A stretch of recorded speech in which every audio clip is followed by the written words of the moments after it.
আল্লাহর হাবিব যদি এই মুহূর্তে জীবিত থাকতেন, আল্লাহর হাবিবও ওনার যে ছাত্র সংগঠন, বুঝেন না, ওনাদের এই ছাত্র সংগঠনের সহায়তা আমার নবী নিতেন। আমার নবীকে নাকি এই ওনাদের ছাত্র সংগঠন নবীকে নাকি নিরাপত্তা দিত। একটু জোরে বলেন না নাউজুবিল্লাহ। গতকালকে কিন্তু ভিডিওটা ভাইরাল হয়েছে, গতকালকের কথা বলছে, গতকাল। তো এখন নবী কোন ছাত্র সংগঠনের নিরাপত্তা গ্রহণ করতেন, এটা তো এলমে গায়েবের অন্তর্ভুক্ত। তুমি কেমনে বুঝলে নবীর মনের ভিতরে কি আছে? আর তোমরাই বলো আল্লাহ ছাড়া গায়েব জানা, এটা শিরিক। তাহলে তো শিরিকের ফতুয়া তো ঘুরা ফিরা তোমাদের দিকে আগে যায়। কথা কনা কেন, ঠিক কিনা? আরে বাবা রে, নবীর মনের খবরও জানিয়ে লেছে। চিন্তা করেন, আল্লাহ তাদেরকে সঠিক বুঝ দান করুক, হেদায়েত দান করুক। জোরে বলেন আমিন। আর একটু আস্তে বলেন। আমার সাবজেক্টটা দিছে বাবা গরম, ঠান্ডা আওয়াজ করার কোনো সুযোগ নাই, কারণ আকীদাগত হক কথা বলতে গেলে একটু গরম হতে হবে। কথা বলেন ঠিক কিনা?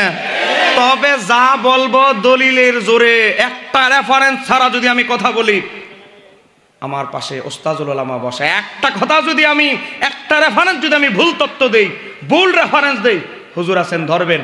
আমি সুন্নি, হুজুর সুন্নি দেখে হুজুর চুপ করে থাকবে নয়, হুজুরকে আমি দায়িত্ব দিলাম। আসেন আমাদের তথ্যগুলো একটু যাচাই করে দেন, কোন দলটা জান্নাতি দল জানার দরকার আছে না নাই? আবার আসেন আমার বাবারা ভাইরা, তিরমিজি শরীফের হাদিস, হাদিস নাম্বার 2641। আমি যা বলবো সাথে সাথে রেফারেন্স বলবো। সাহাবী হযরতে আব্দুল্লাহ ইবনে আমর ইবনে আস রাদিয়াল্লাহু তাআলা আনহুমা থেকে বর্ণিত, বাবা ছেলে উভয় সাহাবী। তিনি বলছেন, আমার নবী বলছেন, বনী ইসরাইল 72 দলে বিভক্ত হয়েছে, আমার উম্মত 73 দলে বিভক্ত হবে। কুল্লুহুম ফিন্নার, সব দলই যাবে জাহান্নামে। এরপরে আবার আমার নবী একটা কথা রাখলেন, ইল্লা মিল্লাতান ওয়াহিদাতান, তবে একটা দল ছাড়া। তো বোঝা গেল 73 দলের ভিতরে যদি এক দল বাদ যায়, তাহলে বোঝা গেল 72 দল যাবে কোথায়? জাহান্নামে। একটু জোরে বলেন না, 72 দল যাবে কোথায়? জোরে বলেন, 72 দল যাবে কোথায়? আমি বলছি না, আমার নবী বলতেছে কুল্লুহুম ফিন্নার। দলিল তিরমিজি 2641। মোবাইল আছে, গুগলে ঢুকে আপনি নিজে ডাউনলোড করে নেন, আমাকে অন্ধবিশ্বাসের দরকার নাই। এবার আসেন, আমার নবী কোন দলটা জান্নাতি, এই কথা কিন্তু আমার নবী হাদিসে বলে নাই। সাহাবায়ে কেরাম নবীকে প্রশ্ন করেছিলেন, আবেদন করেছিলেন, জান্নাতি দলটাকে চিনার আলামত। আমার নবী বলেছিলেন, মা আনা আলাইহি ওয়া আসহাবি, যেই দলের মডেল আদর্শ হবে, আমি নবীকে, নবীর আদর্শকে, নবীকে আঁকড়ে ধরবে, আমার সাহাবায়ে কেরামদের আদর্শকে আঁকড়ে ধরবে, ওই দলটাই হবে জান্নাতি। একটু জোরে বলে সুবহানাল্লাহ। আমার নবীর এই তিরমিজির হাদিস থেকে আমরা একটা জিনিস বুঝলাম, কয় কি? 73টা দল উম্মতে মুহাম্মাদির হলেও বাড়িঘর ঠিকানা কিন্তু হবে 2 জায়গায়। বলেন কয় জায়গায়? আর একটু জোরে বলেন, কয় জায়গায়? কারণ 72 দলের বাড়িঘর, ট্রেন যাবে, এটা তো ট্রেন স্টেশন নাকি? এ বাবা, বগি 72টা হলেও 72 দলের ট্রেন যাবে জাহান্নাম। জোরে বলেন না, কোথায়? জাহান্নাম। আর জান্নাতি দলের ট্রেনের বগি 1000 হোক আর 2000 হোক, কিন্তু ট্রেন যাবে এক জায়গায়, সেটা হচ্ছে জান্নাত। কথা বলে না কেন, ঠিক কিনা? তাহলে দল 73টা হলেও বাড়িঘর ঠিকানা হবে 2 জায়গায়। 72 দলের বাড়িঘর এক জায়গায়, নাম আলাদা আলাদা হতে পারে। কেউ খারিজি বলতে পারে, কেউ ওয়াহাবি হতে পারে, সে কেউ কাদিয়ানি হতে পারে, কেউ জাবারিয়া, কাদারিয়া, খারিজি, মুতাজিলা, বাবা মুরজিয়া, বিভিন্ন ফেরকা হতে পারে, কিন্তু গন্তব্য সবার এক জায়গায়। কথা কোন ঠিক কিনা? আপনারা কি এতটুকু পর্যন্ত বুঝতে পেরেছেন? আমি কিন্তু আমার কথা বলছি না, হাদিস বলছি তিরমিজির।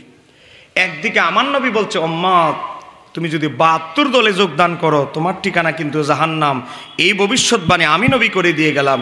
অপর দিক দিয়ে আমার নবী বলছে, আবু দাউদের হাদিস, হাদিস নাম্বার 3739। অপর দিকে আমার নবী বলছে, হযরতে আনাস ইবনে মালিক রাদিয়াল্লাহু তাআলা থেকে বর্ণিত, শাফাতি লিআহলিল কাবাইর মিন উম্মতি। উম্মত, ঈমান যদি কলবে থাকে, তুমি যদি আমার উম্মতের ভিতরে অন্তর্ভুক্ত হয়ে থাকো, অন্তরে যদি সিনায় আকীদা ঠিক থাকে, ঈমান যদি ঠিক থাকে, আমি নবী হাসরের ময়দানে তোমাকে শাফাত করে জান্নাতে নিয়ে যাব। হাদিস গেল 2টা। হাদিস নাম্বার 3 সহিহ বুখারী শরীফের হাদিস 99তে এসেছে, কয়েক জায়গায় এসেছে। হযরতে আব্দুল্লাহ ইবনে আমর ইবনে আস থেকে বর্ণিত, আমার নবী বলে, যার কলবে সরিষা পরিমাণ ঈমান থাকবে, জোরে বলেন সরিষা পরিমাণ কি থাকবে? পিছন থেকে আওয়াজ হবে, সরিষা পরিমাণ কলবে কি থাকবে? বুখারী থেকে বলছি, সরিষা পরিমাণ যার কলবে ঈমান থাকবে, আমার নবী বলে, সে যদি জাহান্নামেও যায়, আমি নবী তাকে জাহান্নাম থেকে বের করে জান্নাতে ঢুকাই দিব।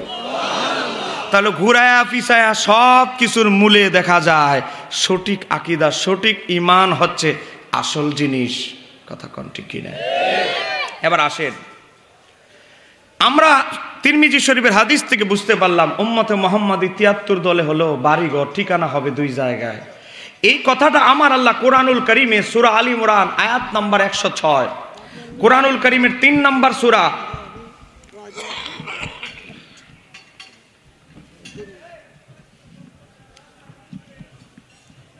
আপনারা কি বিরক্ত হচ্ছে?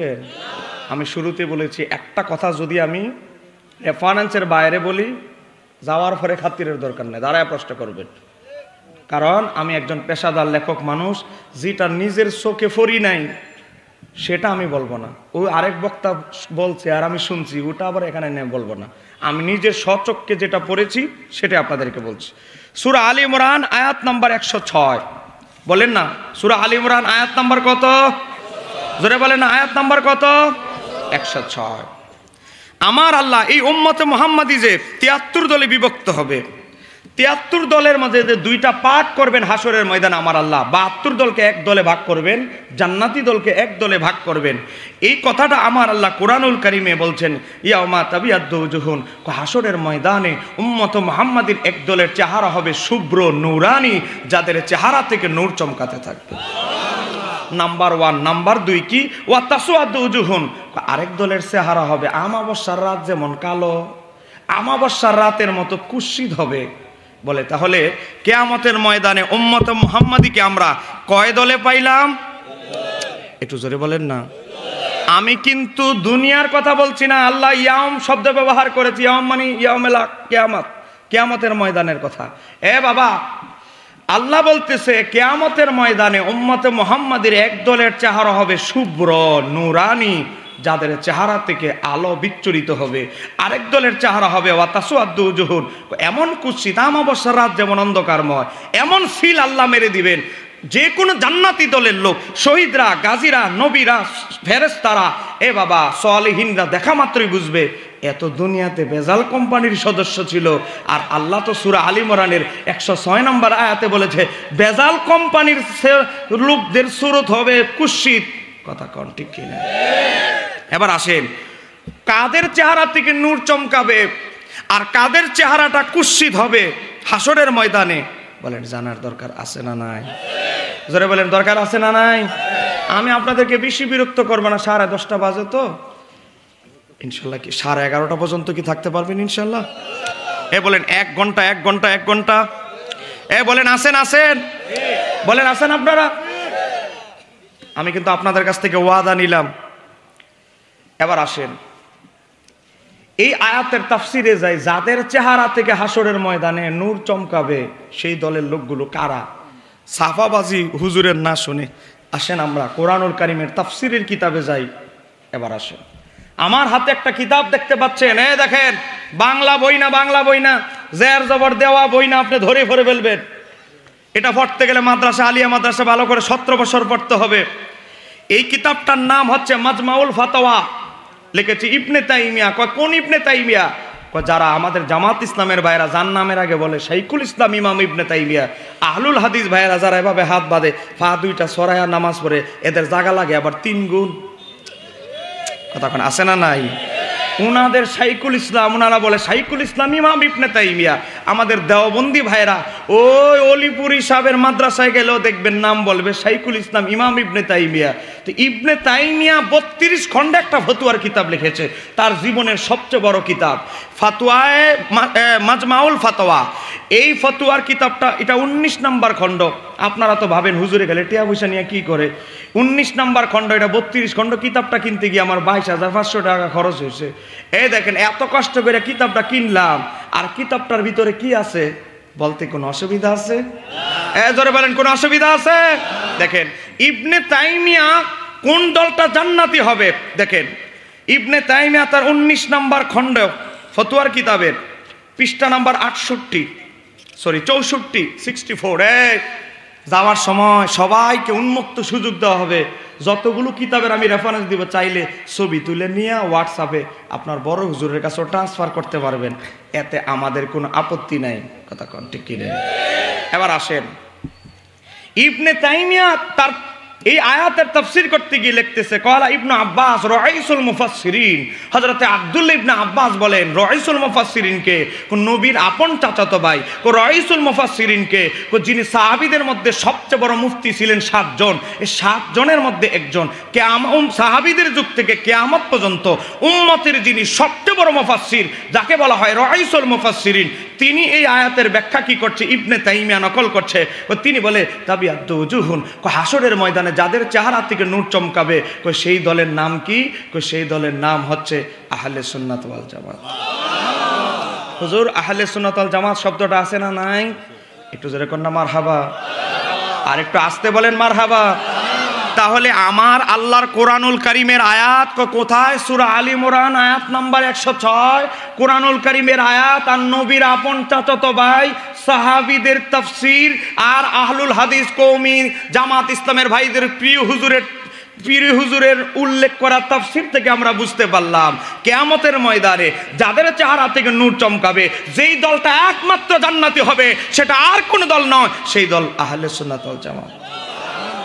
আর একটু জোরে কন্যা মারহাবা।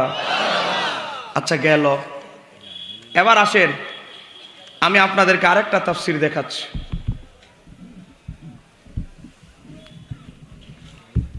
আমার হাতে আরেকটা তাফসীর, এই তাফসীরটার নাম হচ্ছে তাফসীরে ইবনে কাসির। আমাদের জামাত ইসলামের ভাইরা বিবাহে, খতনায়, বিভিন্ন অনুষ্ঠানে এটার বাংলা ভার্সনটা মানুষকে উপহার দেয়। দেখবেন ওনারা তাফসিরই জানে 2টা নাম, আর কোন জগতের তাফসিরের নাম ওনারা ভালো করে চিনে না। একটা তাফসিরের নাম হচ্ছে তাফসিরে তাহফিমুল কোরআন, আরেকটা তাফসির হলো তাফসিরে ইবনে কাসির। এই তাফসিরে ইবনে কাসিরে কোন দলটা জান্নাতি লেখা, এটা আমি একটু বলতে চাই। বলবো এ দেখেন, ইমাম ইবনে কাসির তাফসির ইবনে কাসির দারুল হাদিস কায়রো মিশরের ছাপা। এ বাবা, আমি ছাপাবাজি দিয়ে কথা বলছি না, দলিলের জোরে কথা বলছি। যদি আপনার কলবের সমস্যা থাকে, কলবের সমস্যা দূর করে ইখলাসের সাথে আমার দলিলগুলো নোট করেন। কথা কোন ঠিক কিনা? কলব থেকে ময়লা পরিষ্কার করে শুধু মনোযোগ দিয়ে দলিলগুলো নোট করে নেন। আহলে সুন্নাত ওয়াল জামাত আমরা সাফার জোরে দাবি করি না, দলিলের জোরে দাবি করি। দেখেন প্রথম খণ্ড 480 পৃষ্ঠা, হুজুর 480 পৃষ্ঠা, সূরা আলী ইমরান আয়াত নাম্বার 104 থেকে 109 এর তাফসীর। হযরত ইমাম ইবনে কাসির রাহমাতুল্লাহ আলাইহি তাফসীর ইবনে কাসিরে বলে, হাসরের ময়দানে যাদের চেহারা থেকে নূর চমকাবে, তারা কারা? সেই দলের নাম হচ্ছে আহলে সুন্নাত ওয়াল জামাত। যাদের চেহারা কুৎসিত হবে, তারা হচ্ছে আহলুল বিদআতি ওয়াল ফিরকাতি। যত 72 ফিরকা আছে, আমার আল্লাহ তাদের চেহারাটা এত কুৎসিত বানিয়ে দিবে, জান্নাতি দলের লোকেরা, নবীরা, সিদ্দিকিনরা, ফেরেশতারা, তারা দেখা মাত্রই বুঝবে এই দুনিয়াতে সঠিক আকীদা তার ছিল না, সঠিক আকীদার মতাদর্শের লোক সে ছিল না। এই কারণে আমার আল্লাহ তার চেহারাটা কুৎসিত বানিয়ে দিয়েছে। এই তাফসীর করার পর ইমাম ইবনে কাসির বলতেছে, ক্বালাহু ইবনে আব্বাস রাদিয়াল্লাহু তাআলা আনহুমা, আমি এটা ইমাম ইবনে কাসিরের ব্যাখ্যা নয়। ইমাম ইবনে কাসিরের ইন্তিকাল হয়েছে 720 বছরের কাছাকাছি হয়েছে। 700 বছর আগে যার ইন্তিকাল, তিনি বলে এটা আমার ইবনে কাসিরের ব্যাখ্যা নয়। কার ব্যাখ্যা? এটা হচ্ছে রাইসুল মুফাসসিরিন হযরত আব্দুল্লাহ ইবনে আব্বাসের ব্যাখ্যা।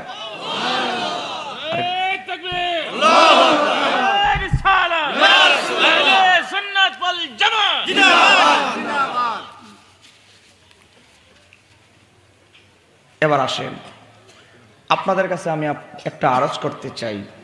কোরআন নাজিল হয়েছে আমার নবীর উপর, বলেন কোরআন নাজিল হয়েছে কার উপর? এখন আপনারা বলেন, আমার নবীর চাইতে কি কোরআন কেউ বেশি বোঝা সম্ভব? আর একটু জোরে বলেন। ওয়াজ কিন্তু ওনাদের জন্য করতেছি না, ওয়াজ করতেছে আপনাদের জন্য, ওনারা সব জানে। আপনাদের জন্য এই কথাগুলো বলছি, গভীরভাবে লক্ষ্য করেন। আল্লাহর হাবিবের উপরে কোরআন নাজিল হয়েছে, কোন আয়াতের কোন মর্মার্থ, কি উদ্দেশ্য, এটা নবীর চাইতে আর কারো পক্ষে বেশি বোঝা সম্ভব নয়। দেখেন আমি একটা তাফসীর আপনাদেরকে দেখাচ্ছি। এই তাফসীরটার নাম হচ্ছে আদ-দুররুল মানসুর, লিখেছেন 9ম শতাব্দীর মুজাদ্দিদ ইমাম জালালউদ্দিন সুয়ুতী। আমার কাছে তুর্কি ভার্সনটা আছে, কারণ দারুল কুতুব ইলমিয়ার যে ভার্সনটা আছে, এখানে চুরি করে শেষ করে ফেলেছে। প্রতিটা আয়াতের তাফসীরে 1-2টা করে হাদিস ফেলে দিয়েছে দারুল কুতুব ইলমিয়া। এত অগাধ বিশ্বাস ছিল দারুল কুতুব ইলমিয়ার প্রতি, তাদের এই তাফসিরে দুরুল মানসুরে এত সুরি তারা করেছে বলার বাহিরে। সূরা সাবা একটা সূরা আছে, সূরা সাবার মুকাদ্দামা শুরু থেকে শুরু করে পুরো 21 পৃষ্ঠা ডাইরেক্ট ফালাই দিয়েছে এই দারুল কুতুব ইলমিয়া, এই তাফসিরে দুরুল মানসুর। এত সুরি, আজকে কিতাব সুরি পর্যন্ত চলতেছে, ইহুদিদের স্বভাব চলতেছে।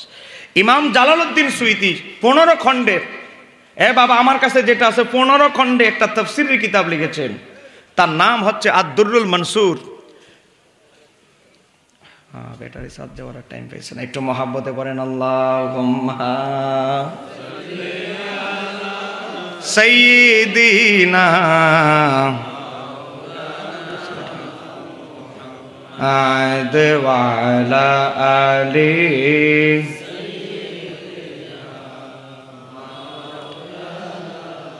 আল্লাহ তুমি দয়া করো, নসিব করো মদিনা,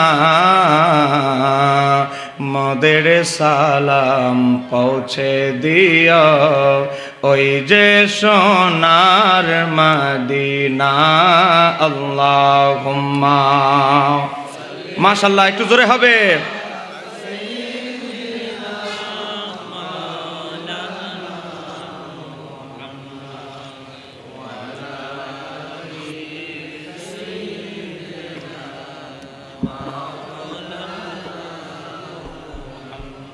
আমার বাবারা ভাইয়েরা, এই ইমাম জালালউদ্দিন সুয়ুতী এমন একজন ইমাম, আপনাদের শায়েস্তাগঞ্জ, এটাকে কামিল মাদ্রাসা না ফাজিল, শায়েস্তাগঞ্জ কামিল মাদ্রাসায় গেলে বাবা ওনার কিতাব ফাজিল ক্লাসে পড়ানো হয় জালালাইন। আপনি ওই অলিপুরি সাহেবের মাদ্রাসায় যাবেন, কওমি মাদ্রাসায়, ওখানেও একটা ক্লাসের নাম আছে ওনার কিতাবের নামে, নাম হলো জালালাইন। আপনি আহলে হাদিসদের ভার্সিটিতে পড়তে যাবেন, আল হাদিস অ্যান্ড ইসলামিক স্টাডিজে হাদিস বিভাগে পড়তে যাবেন, উনার উসুলে হাদিসের কিতাব তাদরিবুর রাবি পড়ানো হয়। আপনি মুফাসসির হবেন, উনার উলুমুল কোরআন বিষয়ক কিতাব আল ইতকান পড়তে হবে। আপনি মুফাসসির হন, মুফতি হন, আপনি মুহাদ্দিস হন, যেই লাইনেই পড়তে যান, যার কিতাব পড়ে আপনার আলেম হতে হবে, তার নাম ইমাম জালালউদ্দিন সুয়ুতী, যিনি জাগ্রত অবস্থায় আমার নবীকে 75 বার দিদার লাভ করেছে। কিচ্ছা নয়, ইমাম ইবনে ইমাদ হাম্বলি তার কিতাবের নাম শাজারাতুজ যাহাবে উল্লেখ করেছে, আলা হযরত ফতুয়া রিজভিয়ার 14 নম্বর খণ্ডে উল্লেখ করেছে, আল্লামা জুরকানি শারহুল মাওয়াহিবে উল্লেখ করেছে, আল্লামা শাইখ ইউসুফ নাবাহানী জামিউল কারামাতে আউলিয়াতে লিখেছে যে ইমাম সুয়ুতী 75 বার জাগ্রত অবস্থায় আমার নবীর দিদার লাভ করেছে। সেই ইমাম জালালউদ্দিন সুয়ুতী এই তাফসিরে আদ-দুররুল মানসুরের ভিতরে 3 নম্বর খণ্ড 722 নম্বর পৃষ্ঠা, 722 নম্বর পৃষ্ঠার ভিতরে ইমাম জালালউদ্দিন সুয়ুতী এই আয়াতের ব্যাখ্যা নকল করছেন। কার থেকে জানেন? আমার নবীর দরবার থেকে, আমার নবী থেকে হাদিস রওয়ায়াত বর্ণনা করেছেন।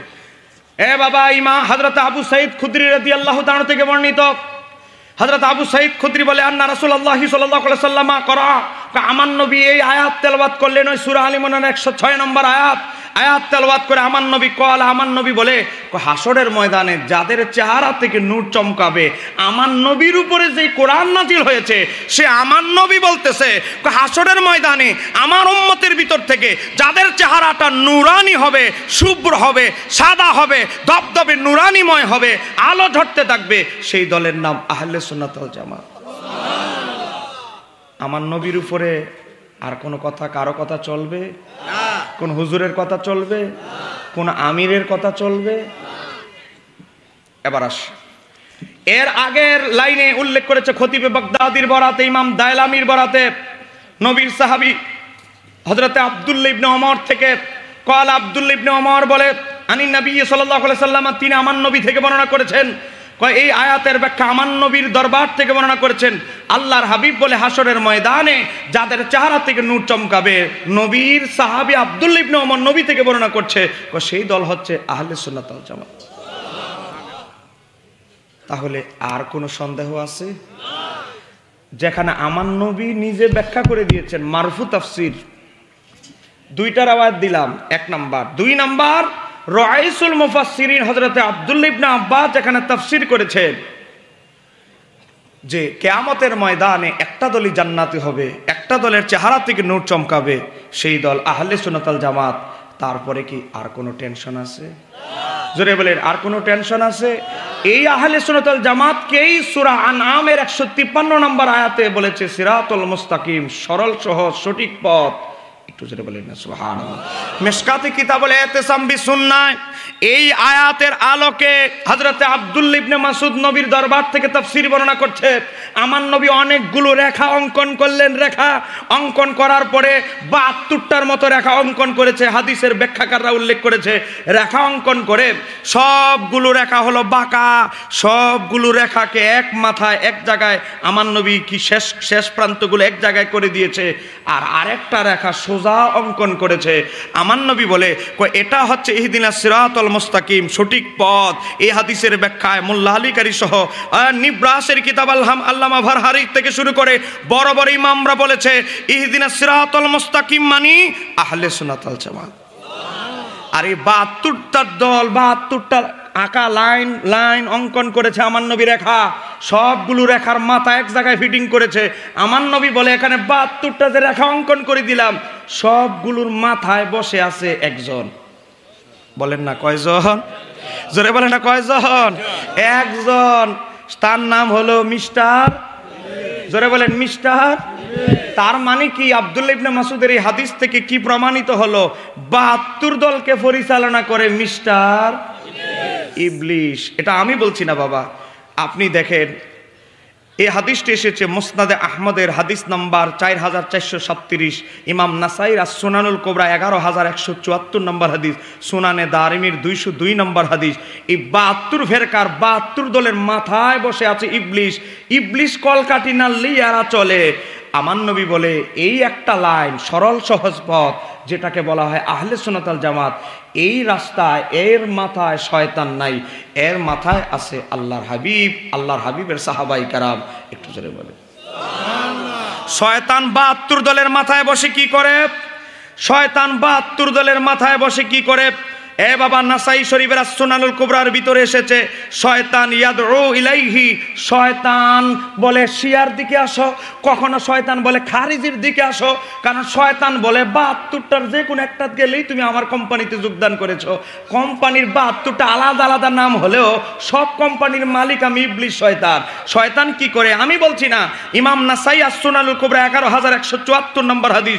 শয়তান কি করে? ইয়াদউ ইলাইহি, শয়তান 72 দলের মাথা কতক্ষণ এটার যায়, কতক্ষণ শিয়ার মাথায় যায়, কতক্ষণ খারিজির মাথায় যায়, কতক্ষণ মুরজিয়া, কোন সময় কাদারিয়া, বিভিন্ন ফেরকার মাথায় দলে গিয়ে মানুষকে ডাকে, বলে এদিকে আসো এদিকে আসো। এ বাবা, 72 ফেরকা, সব ফেরকাকে পরিচালনা করে ইবলিশ, মিস্টার ইবলিশ। আমরা কি ইবলিশের দলে আছি না নবী এবং নবীর সাহাবীদের দলে আছি? নবী এবং নবীর সাহাবীদের দলে। বলেন না সেই দলের নাম আহলে সুন্নাত। আর একটু জোরে বলতে হবে, সেই দলের নাম আহলে সুন্নাত। আমার অবাক লাগে, রাগ করবেন না, আমার কথাগুলো একটু করা। আমি শুরুতে বলেছি আমার কথাগুলো একটু করা, কারণ হক কথা বলতে গেলে কারো গায়ে একটু লাগতেই পারে। দাওয়াত দিলে দিবেন, না দিলে নাই। আমার এত দাওয়াতের দরকার নাই। আমার আরেক পেশার মানুষ, আমি বসে বসে বই লেখবো, এটাই ভালো। ওয়াজ না করলে আমার কিছু আসে যায় না, কিন্তু কথা মঞ্চে যেহেতু এসেছি, হক কথা তো আমার বলতেই হবে। কথা বলে না কেন, ঠিক কি না? আমার বাবারা ভাইয়েরা, এই সংক্ষিপ্ত পরিসরে আলোচনা থেকে আমরা বুঝতে পারলাম যে আহলে সুন্নাত ওয়াল জামাত ছাড়া যত দল যত সাফাবাজি করুক, তাদের কশ্চিনকালেও কিয়ামতের আগের দিন পর্যন্ত সময় দিল প্রমাণ করতে পারবে না ওই অমুক দল জান্নাতি দল। কথা কোন ঠিক কিনা? আমাদের অবাক লাগে কি জানেন, ওই যে কথাটা বলতে গিয়ে এদিকে চলে এসেছি, অবাক লাগে যেই দলের লোকেরা আমাদেরকে উপহার দেয়, আমাদেরকে নসিহত করে তাফসীর ইবনে কাসির পড়ার জন্য, কিন্তু ওনারা যে আহলে সুন্নাত ওয়াল জামাত যে একমাত্র জান্নাতি দল, এটা জানার পরেও তারা জীবনে কোনোদিন জাতির কাছে এটা তুলে ধরে নাই। কথা কোন ঠিক কিনা?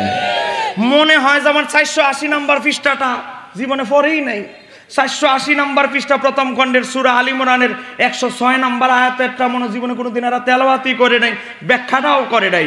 এ বাবা, আজকে যেই দল নিজেদেরকে দাবি করে আহলে হাদিস, বলেন না কি হাদিস? আর একটু জোরে বলেন কি হাদিস? এ বাবা, আমি কিয়ামত পর্যন্ত চ্যালেঞ্জ দিচ্ছি, এই শায়েস্তাগঞ্জ রেলওয়ে পার্কিং এই জায়গায়, এই মাঠে আমি চ্যালেঞ্জ দিচ্ছি, আমাদের মাওলানা সিরাজুল ইসলাম আল কাদরি হুজুর আছে, ওনার সামনে 20 লক্ষ টাকার চ্যালেঞ্জ দিচ্ছি। আমার 20 লক্ষ টাকা দেওয়ার ক্ষমতা, মানুষ ছোট হলে দেওয়ার ক্ষমতা ইনশাআল্লাহ আছে। 20 লক্ষ টাকার চ্যালেঞ্জ দিচ্ছি, কোন আহলে হাদিস যদি প্রমাণ করতে পারে, কোন অন্যান্য যারা ইসলামী দল অমুক দল অমুক দল বলে, তারা যদি তাদের দলকে জান্নাতি দল প্রমাণ করতে পারে, তাদেরকে 20 লক্ষ টাকা পুরস্কৃত করা হবে। এক কথা বলে না কেন, ঠিক কিনা? আর আমরা প্রমাণ করতে হবে না, প্রমাণ যেগুলো দিয়ে গেছি এগুলো একটু গবেষণা করেন। আরো আমাদের কাছে আরো ডজন খানিক প্রমাণ রেখে দিলাম। তাফসির ইবনে আবি হাতেম, উনাদের বড় ইমাম ইমাম শাওকানি, উনার কিতাব তাফসিরে ফতহুল কাদির। এ বাবা, উনাদের জাফর আহমদ ওসমানী সাহেবের তাফসিরে ওসমানী, আরো বহু, এগুলো গোডাউনে রেখে দিলাম। এগুলো বাসের সময় দেখাবো। যতগুলো আপাতত দিয়ে গেলাম এগুলো একটু রিসার্চ করে দেখেন, একটু বোঝার চেষ্টা করেন। আহলে সুন্নাত ওয়াল জামাত ছাড়া আর কোন দল জান্নাতে যাওয়ার কোনো সুযোগ, জোরে বলেন, কোন সুযোগ? এতটুকু পর্যন্ত আপনারা কি আমার আলোচনা বুঝতে পারছেন? কথা কোন বুঝতে পেরেছেন? আমি তাহলে কি আর 40 মিনিট সামনে যাইতে পারবো ইনশাআল্লাহ? আহলে সুন্নাত ওয়াল জামাতের কিছু কাঠামো, কিছু চিত্র আপনাদেরকে তুলে ধরছি, একটু যাব সামনে ইনশাআল্লাহ। আমার বাবারা ভাইয়েরা, আহলে সুন্নাত ওয়াল জামাতের সাথে বাতিলপন্থীদের মূল সমস্যা সম্মান। এ বাবা, বাতিল ফেরকার সাথে আমাদের মূল সমস্যা, আজকে শিয়াদের সাথে আমাদের সমস্যা সম্মান। কয় কি? তারা আহলে বাইতের শান বাড়াইতে গিয়ে সাহাবীদেরকে গালমন্দ করে। কথা বলেন ঠিক কিনা? আমার আগে যিনি আলোচনা করেছেন ওনার নাম যে কি, মাওলানা আব্দুল হালিম আল হোসাইনী সাহেব, সাহাবাই কেরামদের সম্মান ও মর্যাদা আলোচনা করেছে, করে ফেলছেন না। আমি আমার আগে যিনি ধরলেন ওনার, উনি তো জি জি না, আমি ওই সাবজেক্টে ওয়াজ করবো না, মানে বললাম। কিন্তু আমার ভাই একটা হয়তো ওনার মিস্টেক হয়েছে, অজানা, আমার ভাই হয়তো খেয়াল করে নাই। উনি একটা শেষ কথা বলেছিলেন যে আল্লাহর হাবিব বিদায় হজের ভাষণে বলেছে, আমি তোমাদের কাছে দুটি ভারী বস্তু রেখে যাচ্ছি। এক বর্ণনা এসেছে, সেটা হচ্ছে আল্লাহর কিতাব, ইতরাতি আমার আহলে বাইত। এই হাদিসটা 2 জন সাহাবী বর্ণনা করেছে, সহিহ মুসলিমে জাহিদ ইবনে আরকাম থেকে, 2 নম্বর রাওয়ায়াত তিরমিজিতে হযরতে জাবির ইবনে আব্দুল্লাহ থেকে। আমাদের অনেক ভাইরা মনে করে মুয়াত্তায়ে মালিকের বরাতে যেটা মুরসাল রাওয়ায়াতে এসেছে, তোমাদের কাছে দুটি ভারী বস্তু রেখে যাচ্ছে, একটা আল্লাহর কিতাব আর একটা হলো সুন্নাতি রাসূলুল্লাহ বা আল্লাহর হাবিবের সুন্নাহ। তো ওনারা মনে করে এটা ডাবল মুরসাল, কারণ ইমাম মালিক তো নবীর, ইমাম মালিক সাহাবীদের কেউ দেখে নাই। কিন্তু এটা ভুল ধারণা। ইমাম হাকিম মুস্তাদরাক আলা সহিহাইনে 2টা মারফু সনদে সহিহ মুসলিমের মতো শর্তানুসারে মজবুত সনদে বর্ণনা করেছে, আমার নবী বিদায় হজের ভাষণে বলেছে, আমি তোমাদের কাছে দুটি বস্তু রেখে যাচ্ছি, একটা আল্লাহর কিতাব আর একটা হচ্ছে আমি নবীর সুন্নাহ। একটু জোরে বলেন সুবহানাল্লাহ। আহলে বাইতের পক্ষে যে হাদিস বর্ণিত হয়েছে এটাও সহিহ, সুন্নাহের পক্ষে যে হাদিস বর্ণিত হয়েছে এটাও সহিহ। কিন্তু আমার ভাই হয়তো ওই মেশকাতের কিতাবুল ইতিসাম বিসুন্নাহ বাবের ডাবল মুরসাল যেটা, এটা দেখে হয়তো এটা বলেছে, কিন্তু না। আমার লেখা প্রমাণিত হাদিসকে জাল বানানোর স্বরূপ উন্মোচন, প্রথম খণ্ডে দেখবেন বিদায় হজের ভাষণে আমার নবী দুটি বস্তু রেখে যাওয়া হাদিস প্রসঙ্গ ডিটেল বিস্তারিত ওখানে লেখা আছে। এবার আমার কথা, যে কথা বলতেছিলাম, আহলে বাইতকেও ভালোবাসি। কথা কন, এই আহলে বাইতকে কেন্দ্র করে 3টা দল। 1 নম্বর হলো শিয়া, যারা আহলে বাইতকে ভালোবাসতে গিয়ে ভালোবাসার কথা বলে সাহাবীদেরকে গালমন্দ করে। কথা কোন ঠিক কি? তাদের সাথে আমাদের আহলে সুন্নাত ওয়াল জামাতের কোনো সম্পর্ক নাই। নাম্বার 2 খারিজি, যারা শিয়া, যারা আহলে বাইতের নাম সহ্য করতে পারে না। এই ইবনে তাইমিয়া কিতাব লিখেছে মিনহাজুস সুন্নাহ, সেখানে কি করেছে, সেখানে আহলে বাইতের শানে যত হাদিস বর্ণিত হয়েছে ইবনে তাইমিয়া বলে মাউযু, দাঈফ, দাঈফ, দাঈফুল জিদ্দান, অত্যন্ত দাঈফ, মাউযু। এ আলবানী ঘড়ির মেকার, যার জীবনীতে আহলে হাদিসরা লিখেছে, তার জীবনের অধিকাংশ সময় কেটেছে ঘড়ি ঠিক করতে করতে, হঠাৎ করে হয়ে গেছে মুহাদ্দিস, ঘড়ি মেকানিক হয়ে গেছে মুহাদ্দিস। এ বাবা দাঁতের ডাক্তার হয়ে গেছে বড় ধর্ম বিশেষজ্ঞ। এটাই আমরা সমাজে দেখতে পাচ্ছি। কথা কন ঠিক কিনা? এ বাবা এক সময় টাই ফ্যান পরে যারা ঘুরতো, এখন তারা হয়ে গেছে শায়েক, বন্যায় কিছু অনুদান দিয়া এখন হয়ে গেছে বড় শায়েক। এটাই সমাজে চলতেছে। কথা কন কেন ঠিক কিনা? এ বাবা, আপনি আলোচনা শুনলে বুঝবেন কয়টা দলিল সহকারে কয়টা প্রশ্নের উত্তর দেয়, কয়টা সাবাবাজি দিয়ে কুযুক্তি দিয়ে দেয়, এটা একটু অনুসন্ধান করলেই বুঝবেন। কথা কন কেন ঠিক কিনা? যেই বক্তা বলেছে কবরস্থানে গিয়ে আল্লাহর কবরের দিকে ফিরে আল্লাহর কাছে মুনাজাত করা এটাও শিরিক। শিরিক কোন জায়গায় ফতুয়া মারবে? আজকে শিরিক ফতুয়া কত সস্তা হয়ে গেছে। আজকে আপনাদেরকে এই কথাগুলো এই জন্য বলছি, শিরিক ফতুয়াটা সমাজে এত সস্তা হয়ে গেছে, আজকে কথায় কথায় শুধু শিরিক। কথা কর না কেন? ঠিক, এটা তো মসজিদ না? এই যে মসজিদ, আমাদের হুজুর এই মসজিদের খতিব, আধা ঘন্টা বসেন, আমি বেশি বিরক্ত করব না, আমার আবার চট্টগ্রাম যেতে হবে, মনোযোগ। এই যে মসজিদ, মসজিদের মধ্যে ডান দিকে আল্লাহর নাম, বাম দিকে নবীর নাম আছে না নাই? কয়টাও শিরিক। কবরের দিকে ফিরে মুনাজাত করবেন, এটাও শিরিক। আজকে কত শিরিক সস্তা হয়ে গেছে। আপনি যদি বিশ্বাস না করেন, এই যে দেখেন আমার হাতে বই, এগুলো আমি অনেক জায়গায় দেখাই যুবকদেরকে সতর্কতা করার জন্য, সতর্কতা অবলম্বন করার জন্য। বই লিখেছে আব্দুর রাজ্জাক বিন ইউসুফ, পৃষ্ঠা নাম্বার 63 কি লিখেছে? হুজুর পাশে বসা হেডিং দিয়েছে, মসজিদের দেওয়ালে পাশাপাশি আল্লাহ ও মুহাম্মদ লেখা এবং নকশা আঁকা নাজায়েজ। আমার কথা হচ্ছে, নাজায়েজ যদি হয় আমরা জায়েজ প্রমাণ করব, কিন্তু ভাইরে তুমি যে আমার নবীর নামটা লেখলা মসজিদের ওয়ালে, তো আর শায়েস্তাগঞ্জের মোহাম্মদের নাম লেখা হয় না। মসজিদের ওয়ালে যে মোহাম্মদ লেখা হয় সেটা আমার আপনার নবীর নাম। কথা কর। আজকে দেখেন নাম লেখছে মোহাম্মদ, একেবারে এর যেমন ছোট ভাইয়ের মতো মনে হয়, এর যেমন ছোট ভাই লাগে। নাম লেখছে মোহাম্মদ, না আগে আছে হজরত, না পরে আছে সাল্লাল্লাহু আলাইহি সাল্লাম। এর কাছে মনে হয় এই মসজিদের ওয়ালে যে মোহাম্মদ লেখছে এটা মনে হয় এর স্বাস্থ্য ভাই মনে হয়। একটু জোরে কন্যা নাউজুবিল্লাহ। আজকে আফসোস, আমার নবীর নামটা লিখতে যারা ন্যূনতম সম্মান দিতে চেষ্টা করে না। এই কথাগুলো আমি বলে যাওয়ার পর শাস্তাগঞ্জে চার দোকানে রেস্টুরেন্টে কিছু লোক বলবে, কি হুজুর দাওয়াত দিছে? মাওলানা সিরাজুল ইসলাম আল কাদরি হুজুর। খালি কিছু বকে গেল। আরে ভাই, আমি বকে যাই না, একটা শব্দ আমার জবান থেকে গালাগালি শুনবেন না, যা বলবো দলিলের জোরে। আমার নবীর নামটা লেখলো মোহাম্মদ, একটা সামান্য ন্যূনতম শব্দটা একটা প্রয়োগ করতে পারে নাই। এখানেই শেষ নয়, পৃথিবীর যে কোনো স্থানে পাশাপাশি আল্লাহ মোহাম্মদ লেখা হারাম, আল্লাহর পাশে নবীর নাম লেখা নাকি হারাম? আরে ভাই, হারাম প্রমাণ করতে গেলে তো কোরআনের আয়াত দ্বারা, অকাট্য দলিল দ্বারা প্রমাণ করতে হয়। হাদিস থেকে প্রমাণ দিতে হলে মুতাওয়াতির হাদিস থেকে প্রমাণ দিতে হয়। মুতাওয়াতির হাদিস লাগবে না, শুধু একটা জয়ীফ হাদিস দেখাও, আল্লাহর পাশাপাশি নবীর নাম লেখা শিরিক। একটা জয়ীফ হাদিস দিয়ে যদি আহলে হাদিসরা প্রমাণ দিতে পারে, আমরাও তওবা করে কালকে থেকে আহলে হাদিস হয়ে যাব। এই কথা বলে না কেন? ঠিক কিনা? এবার দেখেন, এটা শিরিকি আকীদা। আল্লাহর পাশে নবীর নাম লেখা শিরিক। শিরিকটা কেমনে হইল? এর দ্বারা আল্লাহ এবং মুহাম্মদ সাল্লাল্লাহু আলাইহি সাল্লামকে এখানে আবার সাল্লাল্লাহু আলাইহি সাল্লাম লাগাইছে। তার মানে কি বুঝাইলো? সবগুলো মুহাম্মদ মানে আমার নবী, অথচ এক জায়গায় হজরত নাই, এখানেও হজরত লাগায় নাই, লেখছে শুধু মুহাম্মদ সাল্লাল্লাহু আলাইহি সাল্লাম। আমার বাবার ভাইরা, এর দ্বারা আল্লাহ এবং মুহাম্মদ সাল্লাল্লাহু আলাইহি সাল্লামকে সমমর্যাদার অধিকারী গণ্য করা হয়।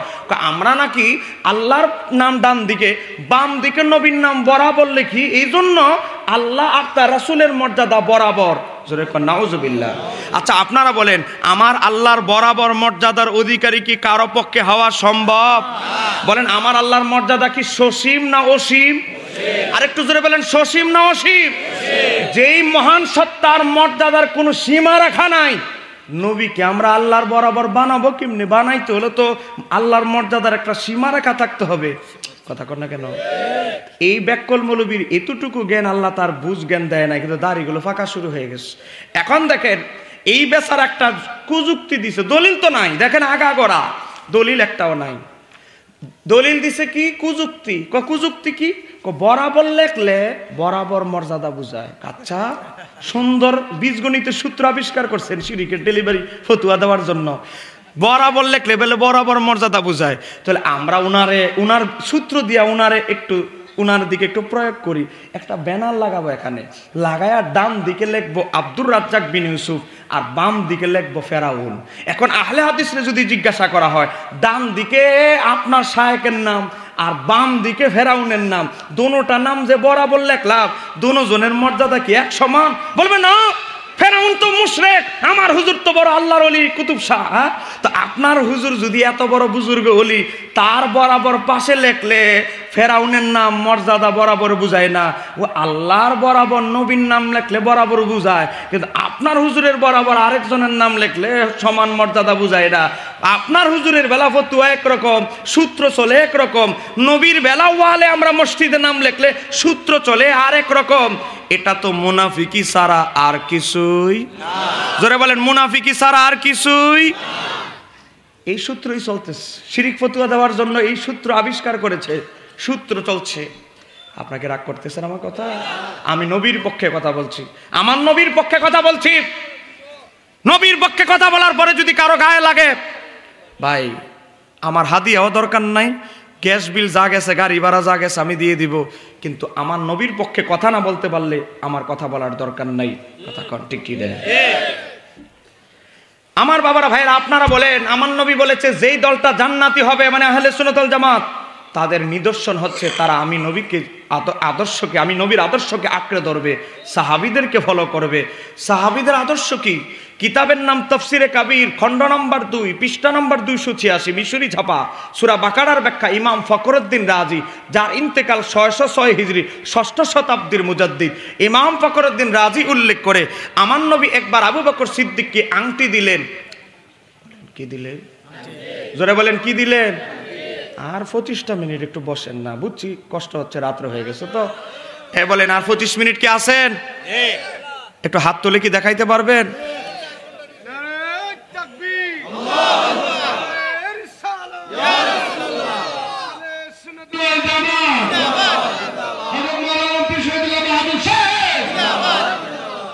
ভাই, আমার নবী আবু বকর সিদ্দিক রাদিয়াল্লাহু তাআলাকে একটা আংটি দিলেন, নবীর আংটি মোবারক দিয়ে বলতেছে, আবু বকর এই আংটিটা নিয়ে স্বর্ণকারের দোকানে যাও।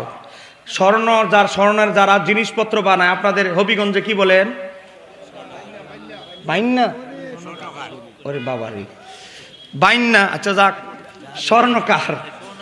স্বর্ণকারের কাছে যাও, গিয়ে তাকে বলবে এই আমার আংটির মাঝে আল্লাহর নামটা সুন্দর করে যেন নকশা অঙ্কন করে দেয়। আবু বকর সিদ্দিক কি করলেন? একটা রুমাল নিলেন, রুমাল নিয়ে আংটি মোবারকটা আল্লাহর হাবিবের সুন্দর করে পকেটের ভিতরে নিয়ে হাঁটতেছে আর চিন্তা করতেছে, আমার আল্লাহ আরশে আজিমের পায়ে আল্লাহর পাশে বন্ধুর নামে স্থান দিয়েছেন। হুরদের মণিকোটায় একদিকে আল্লাহর নাম, অপর চোখে নবীর নাম খোদাই করেছেন। জান্নাতের পাতায় পাতায় আল্লাহর নামের পাশে নবীর নাম আছে। বাবা, জান্নাতের গেটে এক পাশে আল্লাহর নামের পাশে বন্ধুর নাম আছে। আল্লাহ যদি প্রত্যেকটা জায়গায় তার হাবিবকে স্মরণ করতে পারে, আজানে করতে পারে, জানাজায় করতে পারে, প্রত্যেক জায়গায় করতে পারে, আর আমি আবু বকরকে দায়িত্ব দিয়েছে নবীর আংটিতে আল্লাহর নাম খোদাই করতে, আল্লাহর হাবিবের নাম থাকবে না, শুধু আল্লাহর নাম থাকবে, এটা তো হতে পারে না। আবু বকর সিদ্দিক রাদিয়াল্লাহু তাআলা স্বর্ণকারকে বললেন, স্বর্ণকার, আমার নাম আবু বকর, পয়সা লাগলে ডাবল দিব মজুরি, কিন্তু কাজটা হতে হবে কারুকার্য মণ্ডিত। ডান দিকে হবে আমার আল্লাহর নাম, বাম দিকে হবে আমার নবীর নাম, সুন্দর করে কাজটা করে দাও। কতদিন লাগবে? 4 দিন পরে আসেন। আবু বকর সিদ্দিক রাদিয়াল্লাহু তাআলা 4 দিন পরে চলে গেলেন। প্যাকেট দিলেন, দেখে সুন্দর করে কারুকার্যমণ্ডিতভাবে কাজটা করা হয়েছে। ডান দিকে আল্লাহর নাম, বাম দিকে নবীর নাম। বাবা, আবু বকর সিদ্দিক পছন্দ হয়েছে, বলে যাও, যা কথা বলেছি তাই দিব, মজুরি ডাবল। প্যাকেট নিয়ে রওনা দিয়েছে। আমার আল্লাহ জিব্রাইল আলাইহিস সালামকে ডেকে বলে, জিব্রাইল, আবু বকর আমার হাবিবের প্রতি যে প্রেম ভালোবাসা সৃষ্টি করেছে, আমি মাওলা এত বেশি খুশি হয়েছি। জিব্রাইল, তুমি আবু বকরের পকেটে থাকা অবস্থায় আবু বকর সিদ্দিকের নামটা নিচে অঙ্কন করে দাও। একটু জোরে বলেন না সুবহানাল্লাহ।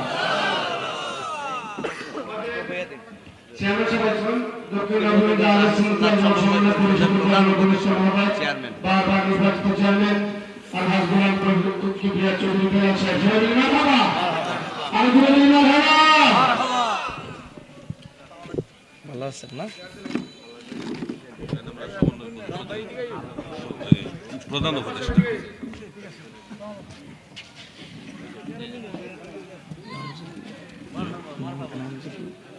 জনাব গুলাম কিবরিয়া চৌধুরী। জি জি, আমাদের দক্ষিণ হবিগঞ্জ আহলে সুন্নাত ওয়াল জামাতের সমন্বয় পরিষদের প্রধান উপদেষ্টা, আমাদের সবার গৌরব জনাব মোহাম্মদ গোলাম কিবরিয়া চৌধুরী বেলাল চেয়ারম্যান সাহেব, তিনি এসে গিয়েছেন, স্টেজে আছেন। সবাই বলেন মারহাবা। অতিথিরা স্টেজে থাকলে স্টেজটা একটু পরিপূর্ণ থাকে, কথা বলে না কেন? ঠিক কি রে বাবা? আমি বুঝতে পারছি রাত হয়ে যাচ্ছে, আমি আপনাদেরকে কষ্ট দিব না। এবার আসেন, আল্লাহ সুবহানাহু ওয়া তাআলা জিবরাইলকে বললেন, জিবরাইল, আমি আল্লাহর নাম ডান দিকে আছে, বাম দিকে আমার বন্ধুর নাম আছে, নিচে তুমি আবু বকরের নামটাও অ্যাড করে দাও। আবু বকর সিদ্দিক যখন প্যাকেট আমার নবীর হাত মোবারকি দিলেন, আল্লাহর হাবিব দেখে ডান দিকে আল্লাহর নাম, বাম দিকে আল্লাহর হাবিবের নাম, নিচে আছে আবু বকরের নাম। আবু বকর সিদ্দিক যখন দেখলেন ওনার নাম আংটির ভিতরে ঢুকে গেছে, উনি তো অবস্থা খারাপ, চেহারা মলিন হয়ে গেছে। বেচারা কামটা করলো কি, হাদিয়া বেশি হয়ে কি আমার নামও ঢুকাই দিল নাকি? উনি তো অবাক হয়ে গেছে, বলে ইয়া রাসূলুল্লাহ, আমি আবু বকরের এত বড় দুঃসাহস হয় নাই, আপনার আংটিতে আমার নাম ঢুকিয়ে দিব। তবে এটা ঠিক, আপনার নাম লেখার পারমিশন হুকুম আমি দিয়েছি, তবে ইয়া রাসূলুল্লাহ আমার নাম লিখতে আমি তাকে বলি নাই। তাকে তবে একটা কথা বলেছিলাম, মজুরির দ্বিগুণ দিব। হয়তো এই আশায় হয়তো আমার নামও ঢুকাই দিয়েছে, আমি হয়তো খেয়াল করতে পারি নাই। আমার নবী আবু বকর সিদ্দিক রাদিয়াল্লাহু তাআলা চেহারা মলিন অবস্থা দেখে আমার নবী বলে, আবু বকর, এটা তোমার নির্দেশও হয় নাই, এটা ওই স্বর্ণকারেরও কাজ নয়, এটা আমার মাওলার নির্দেশে জিবরাইলের কাজ। এখন আপনারা বলেন, আংটি কি বড় জিনিস না ছোট জিনিস? এই আংটির মধ্যে যদি আল্লাহর পাশে নবীর নাম আবু বকর সিদ্দিক অঙ্কন করতে পারে, তাহলে আমাদের মসজিদের ওয়ালে আল্লাহর পাশে নবীর নাম লেখলে কি শিরিক হবে? এই হুজুররা কি আবু বকর সিদ্দিক রাদিয়াল্লাহু তাআলা চাইতে বড় শিরিক বুঝনেওয়ালা হয়ে গেছে? এই কথা বললে আমাদের কিছু লোকদের অ্যালার্জি খাই জানি। বাবা, আজকে এমন অবস্থা হয়েছে এই বাতিলপন্থীদের সাথে। এক নম্বর আমাদের যেই পার্থক্য সেটা হচ্ছে ইশকে রাসূল, দুই নম্বর পার্থক্য হচ্ছে তাজিম। আমরা সাহাবায়ে কেরামদের তাজিমে বিশ্বাসী, একদল সাহাবীদের তাজিমে বিশ্বাসী নয়, তারা চলে গেছে শিয়া লাইনে। আমরা আহলে বাইতের তাজিমে বিশ্বাসী, একদল আহলে বাইতের তাজিমে বিশ্বাসী নয়, তারা চলে গেছে খারিজি লাইনে। কথা কোন ঠিক কিনা? বাবা, চতুর্দিকে যে বাতিল ফরকাগুলো দেখবেন, অর্ধেক তাজিমের কারণে, অর্ধেক কুপ্রবৃত্তির কারণে আজকে বাতিল ফেরকায় চলে গিয়েছে। কথা বলে না ঠিক কিনা? আজকে দেখেন চতুর্দিকে শিরিক, চতুর্দিকে বেদাত, চতুর্দিকে আজকে শিরিকের ছড়াছড়ি। আজকে বেদাত বলা এত সহজ হয়ে গেছে। আজকে কচু পাতারও তো এখন দাম আছে, মোটামুটি কচু পাতাও এখন সবজি শাক হিসাবে পাক করে। কচু পাতার চেয়ে সস্তা হয়ে গেছে এখন বেদাত ফতুয়া দেওয়া। কথা কর ঠিক কিনা? এক বস্তা প্রশ্ন লয়, ইউটিউবে দেখবেন, এই শায়েখ আব্দুর রাজ্জাক বিন ইউসুফ এক বস্তা প্রশ্ন নিছে, 10 মিনিটে উত্তর শেষ। এক বস্তা। শিরিক বেদাত, শিরিক বেদাত করা যাবে না। কথা কোন আছে না নাই? আজকে কি অবস্থা? আজকে এই বেচারাকে জিজ্ঞাসা করা হয়েছে, লা ইলাহা ইল্লাল্লাহু মুহাম্মাদুর রাসূলুল্লাহ, এটা কি কালেমা আছে? আমি আব্দুর রাজ্জাক বিন ইউসুফ 20 বছর তদন্ত করে, বলে তদন্ত করছে, কেমন তদন্তকারী, 20 বছর তদন্ত করে লা ইলাহা ইল্লাল্লাহু মুহাম্মাদুর রাসূলুল্লাহ এটা কালেমায়ে তৈয়বা, এটা আমি খুঁজে পাই নাই। একটু জোরে কোন নাউজুবিল্লাহ। আমার কষ্ট লাগে কি জানেন? অথচ এই বেচারার যে বড় হুজুর ইবনে তাইমিয়া, তার ফতুয়ার কিতাবে আছে কালেমাতুত তাওহীদ, কালেমায়ে তাওহীদ হচ্ছে লা ইলাহা ইল্লাল্লাহু মুহাম্মাদুর রাসূলুল্লাহ। তো এই কালেমা যদি শিরিক হয়, এই আব্দুর রাজ্জাক বিন ইউসুফের ফতুয়ায় সবার আগে মুশরিক হবে এদের বড় হুজুর ইবনে তাইমিয়া। কথা কন না কেন ঠিক কি দেন? আপনাকে রাগ করতেছে? আমরা কবরের কাছে দাঁড়ায় জিয়ারত করেছি, সূরা ফাতিহা, সূরা ইখলাস কবরের সামনে তেলাওয়াত করে মা বাবার জন্য দোয়া করেছি। কথা কন। এখানে অনেক দাড়ি পাকা মানুষ আছে, দাদার বয়সী মানুষ আছে, আপনারা আপনাদের বাবাকে দেখেছেন, দাদাকে দেখেছেন, তারা কবরস্থানে গিয়ে কি কোরআন তেলাওয়াত করে দোয়া করত কি করত না? আজকে করত। আজকে ওনাদের অবস্থা দেখেন, আজকে লিখতে লিখতে গিয়ে এত বেয়াদবিপূর্ণ কথা লিখছে। কবরস্থানে গিয়ে সূরা ইয়াসিন বা কোরআন তেলাওয়াত করে দোয়া করলে কি হবে? কথা সম্পূর্ণরূপে বেদাত। বেদাত বেলে সম্পূর্ণ অসম্পূর্ণ আছে, চিন্তা করে দেখেন। এই প্রকারেই নতুন আবিষ্কার আহলে হাদিসদের কাছে পাওয়া যায়। বেদাত আবার সম্পূর্ণ অসম্পূর্ণ আছে। হুজুর কথা সম্পূর্ণরূপে বেদাত, এটা অর্ধেক বেদাত না, 50% বেদাত না। এ বাবা, আজকে যদি কবরের কাছে গিয়ে কোরআন তেলাওয়াত করে দোয়া করা যদি সম্পূর্ণরূপে বেদাতি হয়, বেদাত হয়, তাহলে সবার আগে বেদাতি হচ্ছে তোমাদের বড় হুজুর। এই কথা কন না কেন, ঠিক কিনা? তোমাদের বড় হুজুর ফতোয়া দিয়ে গেছে, মাজমাউল ফতোয়া 24 নম্বর খণ্ড। দেখেন 24 নম্বর খণ্ডের ভিতরে ইবনে তাইমিয়া ফতোয়া দিয়ে গিয়েছে। দেখেন, আপনার কি বিরক্ত হচ্ছে? বেশি বিরক্ত করবে না। দেখেন 166 পৃষ্ঠা। দেখেন 166 পৃষ্ঠা। ইবনে তাইমিয়া উল্লেখ করেছে আব্দুল্লাহ ইবনে ওমর রাদিয়াল্লাহু তাআলা আওসাত ওসিয়ত করেছেন তার সন্তানকে, ও আমার সন্তান, আমি যখন মারা যাব, আমি মারা যাওয়ার পরে আইয়াকরা তেলাওয়াত করবে ইনদা কবরিহি, আমার কবরের কাছে। কই কি?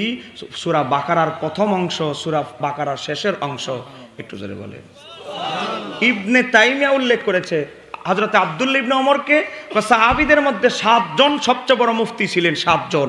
হযরত আব্দুল্লাহ ইবনে মাসউদ, মাওলা আলী, হযরত ওমর, মা আয়েশা সিদ্দিকা, আব্দুল্লাহ ইবনে আব্বাস, আব্দুল্লাহ ইবনে ওমর, যায়েদ বিন সাবিত।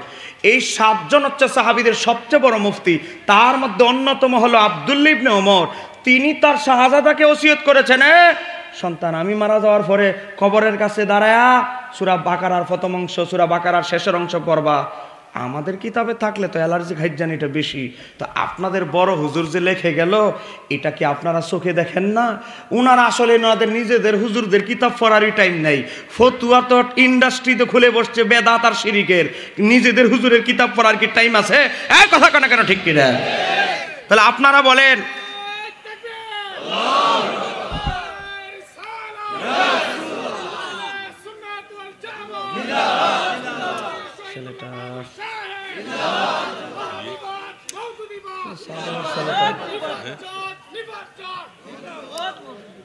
তুমি নিচে থাকলে কি চা ফামুরে? নিচের থেকে কি তুই কেরামত দিয়া চা দিয়ে লাবি? ভাই তুই কাছাকাছি থাক। আপনাকে রাগ করতেছে? এখন আপনারা বলেন, কবরের কাছে কোরআন তেলাওয়াত করা যদি বেদাত হয়, তাহলে আপনারা বলেন সাহাবীরা কি বেদাতি ছিলেন? ওরে বাবা, আমার নবী কিন্তু বলেছে যেই দলটা জান্নাতি হবে তাদের একটা নিদর্শন হবে, তারা আমি নবীকে অনুসরণ করবে, আমার সাহাবীদেরকে অনুসরণ করবে।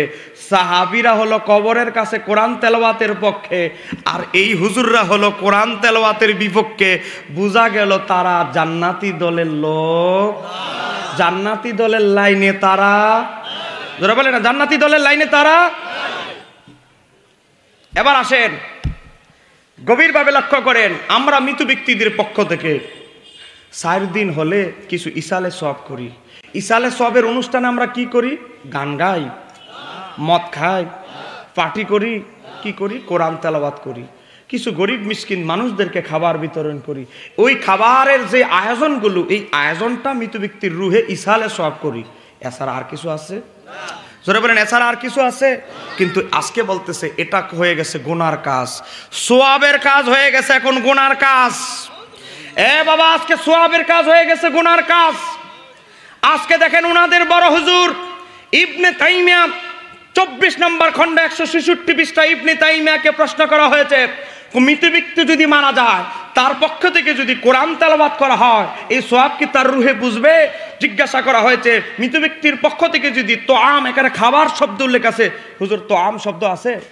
খাবার যদি মৃত ব্যক্তির পক্ষ থেকে মানুষকে খাবার বিতরণ করা হয়, এই সোয়াব কি মৃত ব্যক্তির ইলাল মাইয়িত, মৃত ব্যক্তির রুহে পুষবে আমলা নাকি পুষবে না?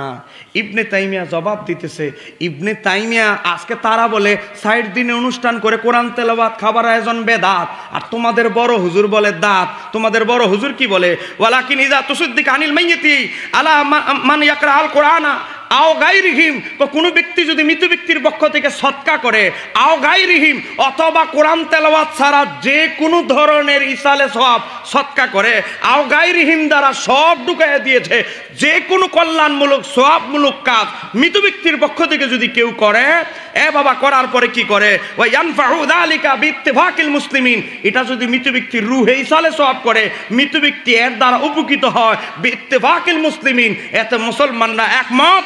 একমত একমত।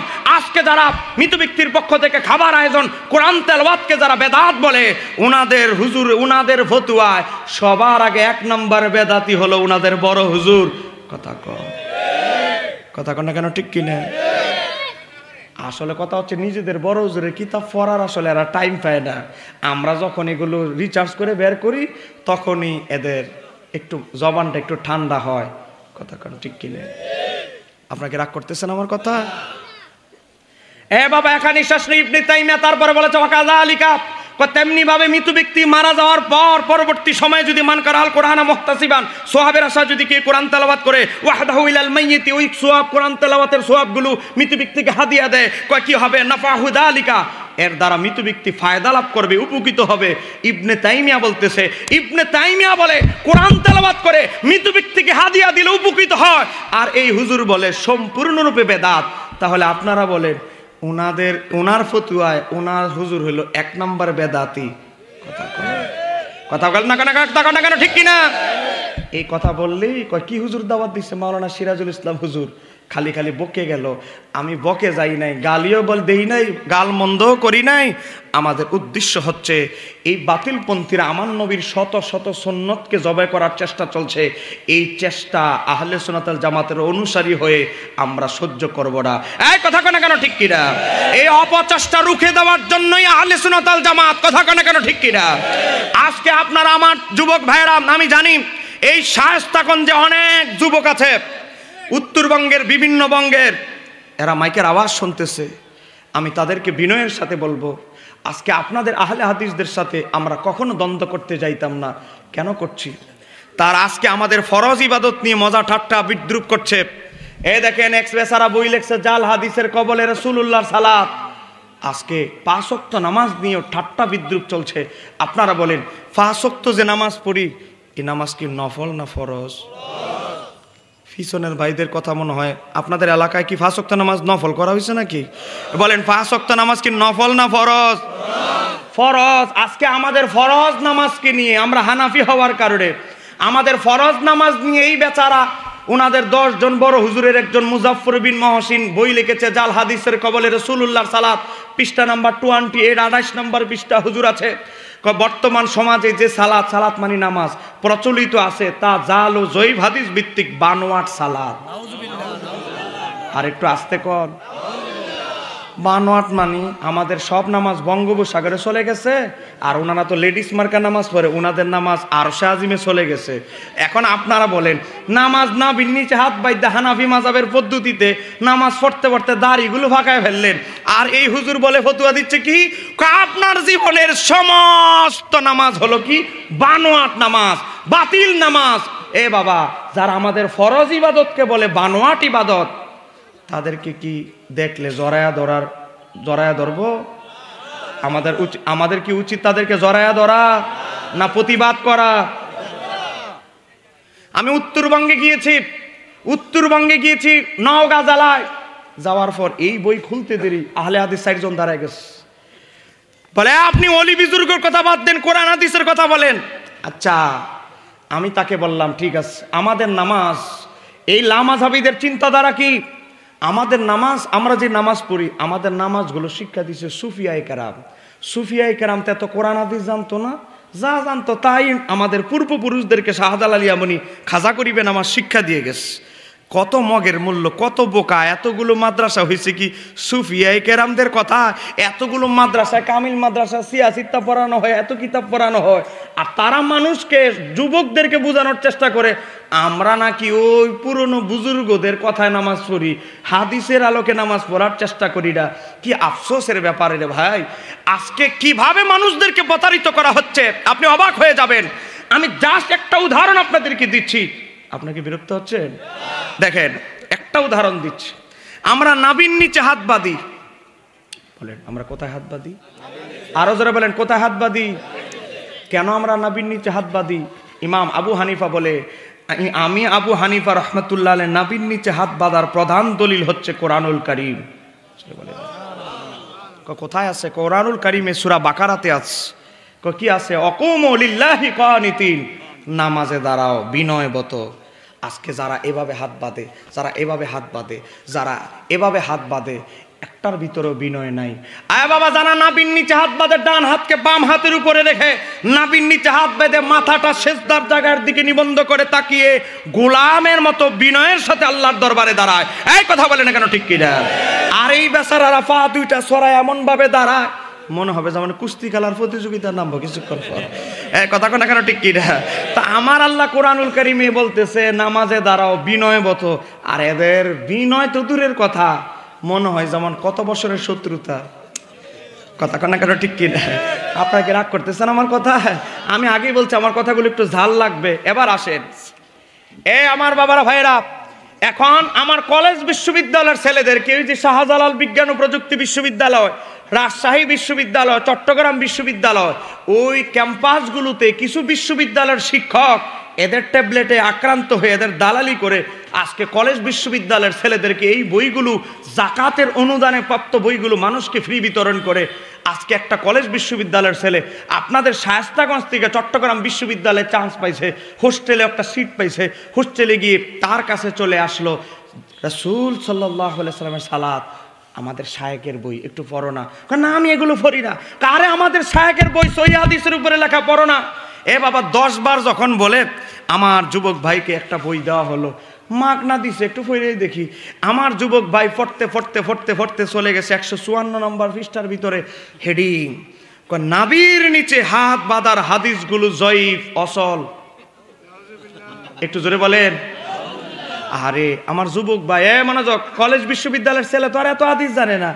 1 নম্বর, 2 নম্বর, 3 নম্বর হাদিস পড়ছে। হাদিসের ভিতরে লিখে দিয়েছে এখানে আব্দুর রহমান ইবনু ইসহাক আল কুফি একজন রাবি আছে, তার শেষ বয়সে স্মৃতিশক্তি নষ্ট হয়ে গেছে, তার মাথা ঠিক ছিল না, অতএব তার হাদিস গ্রহণযোগ্য নয়। অতএব নাভির নিচে হাত বাঁধার যতগুলো হাদিস আছে এগুলো রিজেক্টেড, এগুলো বাতিল, এগুলো অসল, দুর্বল। এই দুর্বল হাদিস দিয়ে নামাজ চলতেছে। আসন মহিলাদের মতো, বুঝেন না, বুকের উপরে হাত বাঁধে।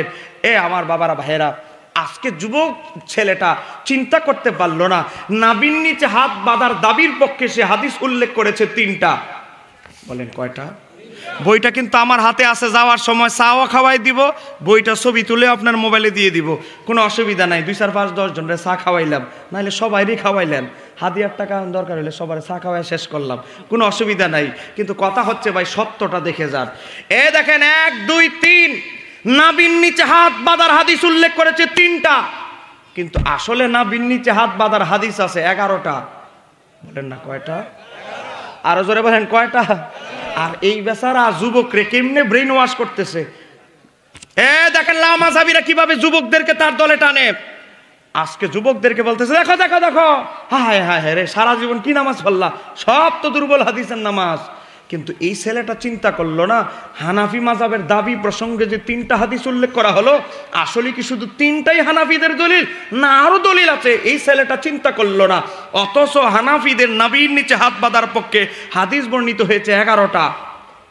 যে হাদিসগুলো আরো বাকি 8টা বাদ দেওয়া হয়েছে, ওই হাদিসগুলো কোনোটা হাসান, কোনোটা সহিহ, কিন্তু ওইগুলো উল্লেখ করে নাই।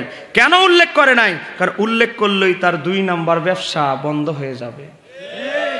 জোরে বলতে হবে, ঠিক কিনা? আপনাদেরকে দেখাচ্ছি, আমার এই বই 18,000 কপি বিক্রি হয়েছে গত 3 বছরে। এই বইটা যাদের কাছে আছে, হানাফি ও আহলে হাদিসদের 25টি মাসালার বিরোধ মীমাংসা, 121 নাম্বার পৃষ্ঠা থেকে নাভির নিচে হাত বাঁধার সবগুলো দলিল দেওয়া আছে। 121 নাম্বার পৃষ্ঠা থেকে আমি গোটা 11টা হাদিস সনদের বিশ্লেষণ সহ সব কিছু আমি তুলে ধরেছি। বাবা, 1 নাম্বার হাদিস যেটা সে চুরি করেছে উল্লেখ করে নাই, হযরত ওয়াইল ইবনে হুজুর থেকে বর্ণিত। ইমাম ইবনে আবি শায়বা, ইমাম মুসলিমের উস্তাদ